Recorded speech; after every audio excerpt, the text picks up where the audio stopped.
अगर मैं कहूँ कि एक सोल्यूशन का पीएच चेंज ही नहीं होता, चाहे एसिड उसमें ऐड करो या फिर बेस, ये मैजिक नहीं, बफर सोल्यूशन है और बोर्ड एग्जाम में 3 to 5 मार्क्स का गारंटीड क्वेश्चन है।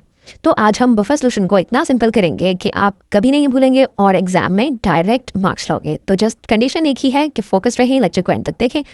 देखो सिंपल बात है, बफर सॉल्यूशंस की पहले डेफिनेशन पढ़ते हैं। The solutions which resist the change in their pH when a small amount of an acid और a base is added to them are called buffer solutions.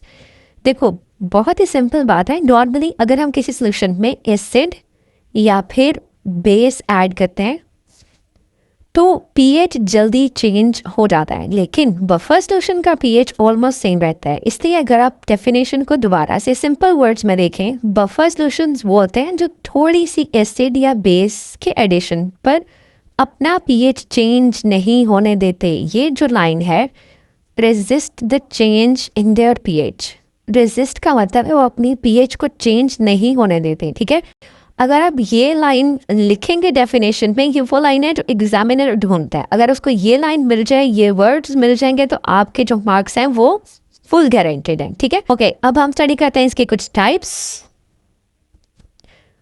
Okay, buffers की 2 types हैं, एक है acidic buffer and the second one is basic buffer. Acidic buffer क्या होते हैं और basic buffer क्या होते हैं, पहले हम देखते हैं एसिडिक बफर को। एसिडिक बफर कैसे बनते हैं? वीक एसिड को अगर आप रिएक्ट करवाते हैं उसी के सॉल्ट के साथ, ठीक है, वीक एसिड और उसी का सॉल्ट। जैसे फॉर एग्जांपल एसिटिक एसिड एक वीक एसिड है और उसका सॉल्ट सोडियम एसीटेट। इन दोनों को अगर आप मिक्स करेंगे तो आपके पास जो सोल्यूशन बनेगा उसकी पीएच जो होगी वो लेस देन 7 होगी, और 7 से अगर पीएच कम होती है तो वो एसिड बिहेवियर शो करते हैं। तो आपके पास जो बफर बनेगा वो कौन सा बनेगा?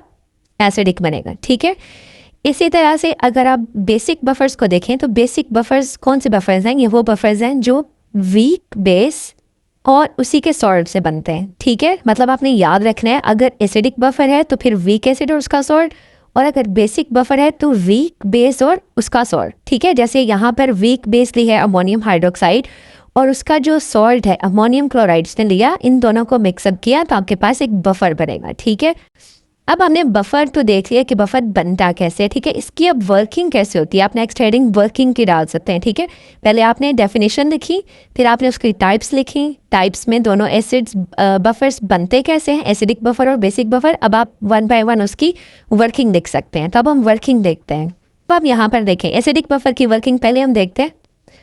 आपने यहाँ पर एक एसिड लिया, वीक एसिड लिया, उसकी आपने आयनाइजेशन करवाई। आयनाइजेशन के लिए आप वाटर ऐड करते हैं। वाटर ऐड करने से आपका जो भी कंपाउंड होगा, जैसे हमने यहाँ पे वीक एसिड लिया है तो ये अपने आइंस पे कन्वर्ट हो जाएगा। जैसे यहाँ पर एसीटेट आइन में कन्वर्ट हुआ है, साथ H3 और पॉजिटिव में कन्वर्ट हुआ है। ठीक है, अब यहाँ पर आपने क्या करना है, नेक्स्ट सॉल्ट ऐड करना है। ठीक है, सेम एसिड का सॉल्ट आपने ऐड किया, सोडियम। आपने एसिटिक एसिड लिया था तो आपने सॉल्ट ऐड किया, सोडियम एसीटेट। सोडियम एसीटेट भी आयनाइज होता है क्योंकि यहाँ पर वाटर ऑलरेडी प्रेजेंट है, तो ये भी आपके पास आइंस में कन्वर्ट हो जाएगा। एसीटेट आइन बनाएगा और साथ सोडियम आइन बनाएगा। अब अगर आप यहाँ पर गौर करें तो आपके पास यहाँ पर ये जो एसीटेट आइन है, आपका जो वीक एसिड था उसने भी ये जनरेट किया है, जो आपके पास इसका सॉल्ट है उसने भी ये आइन आपके पास जनरेट किया। तो ये आपके पास एक कॉमन आइन है। और कॉमन आइन अगर आपको उसका कॉन्सेप्ट नहीं क्लियर तो अब यहाँ पर आपको ऊपर एक आइकन शो होगा, वहाँ पर क्लिक करें, आपको कॉमन आइन की फुल, एक कॉमन आइन इफेक्ट की फुल वीडियो जो है वो वहाँ पर आपको मिल जाएगी। आप वहाँ से एक क्विक रिव्यू देख कर आ सकते हैं, और अगर फिर भी नहीं मिलती तो आपको डिस्क्रिप्शन में मिल जाएगी इसके। अच्छा, बैक टूवर्ड्स आवर टॉपिक। यहाँ पर देखिए ये अब कॉमन आइन है। कॉमन आइन करता क्या है कि जो आपके पास एसिड होगा इसकी सॉलेबिलिटी को वो क्या कर देगा, रेजिस्ट कर देगा। तो अब इसके सॉलेबिलिटी को अगर वो रेजिस्ट करता है तो आप यहाँ पर देखें पीएच के ऊपर कैसे इफेक्ट पड़ता है। फॉर एग्जाम्पल अगर आपने एक एसिड ऐड कर दिया तो अब क्योंकि आपके पास ये कॉमन आइन जो है ये बहुत ज़्यादा है, क्योंकि आपने सॉल्ट ऐड किया और सॉल्ट ने भी यही आयन जनरेट किया, तो अब ये आपके पास बहुत ज़्यादा है। तो ये क्या करेगा, इस एसिड के साथ रिएक्ट करेगा और रिएक्ट करके ये रिएक्शन बैकवर्ड जाएगा तो आपके पास अगेन क्या बनेगा, एसिड बनेगा। तो जो इसकी पीएच ऑलरेडी थी, क्योंकि अब ये दोबारा से यही बन रहा है तो इसकी पीएच सेम वही रहेगी। अब हम एक टेबल के थ्रू इसका कंपैरिजन करते हैं। लेट्स सी, के स्टार्ट पर आपके पास एसिडिक एसिड की कंसंट्रेशन जो है वो 0.10 मोल डेसी पर क्यूबिक मीटर है। जैसे ही उसकी आयनाइजेशन होती है तो आयनाइजेशन अभी क्योंकि स्टार्ट पर इतनी नहीं है तो हम उसको 0 कंसिडर करते हैं, और उस टाइम पे डिसोसिएशन परसेंटेज कितनी है 1.3% है, और पीएच आपकी कितनी है 2.89, मतलब आप इसको राउंड अबाउट 3 कंसिडर कर रही है 2 कंसिडर करने, ठीक है। अब नेक्स्ट थोड़ा सा टाइम गुजरने के बाद क्या हुआ, आपके पास एसिटिक एसिड की कंसंट्रेशन स्टिल 0.10 मोल पर डेसी क्यूबिक मीटर है, लेकिन आपके पास जो डिसोसिएशन क्योंकि ज़्यादा थी 1.3% थी, तो अब कुछ आयन जब डिसोसिएट हुए, ठीक है, कुछ एसिड आपका डिसोसिएट हो गया और उसे आयंस बने, एसिटेट आयंस बने, कितने बने 0.05 बने, ठीक है। तो अब आपकी डिसोसिएशन कम हो गई, कितनी हो गई 0.036, और पीएच क्या हो गई, ज़्यादा हो गई है। अब नेक्स्ट देखें, फिर नेक्स्ट स्टेप में थोड़ी देर बाद अगर आप इसको दोबारा से एनालाइज करें तो आपके पास जो एसिटिक एसिड है दैट इज़ स्टिल 0.10, लेकिन आपके पास यहाँ पर जो डिसोसिएशन के बाद आपके पास जो आयंस बने हैं एसिटेट आयंस वो कितने हो गए, बढ़ गए। अब टाइम के साथ साथ आपके पास आयनाइजेशन हो रही है और आयनाइजेशन के दौरान आपके पास जो एसिटेट आयंस हैं वो ज़्यादा बन रहे हैं, ठीक है। अब यहाँ पर 0.10 हो गए। अब डिसोसिएशन आपके पास क्या हो गई, कम हो गई, 0.018 हो गई, और पीएच आपकी और बढ़ गई। अब नेक्स्ट स्टेप में देखें, आपके पास पीएच और बढ़ेगी, डिसोसिएशन कम होगी, आपके पास जो आयनाइजेशन है एसिटेट आयन वो बहुत ज़्यादा होगा।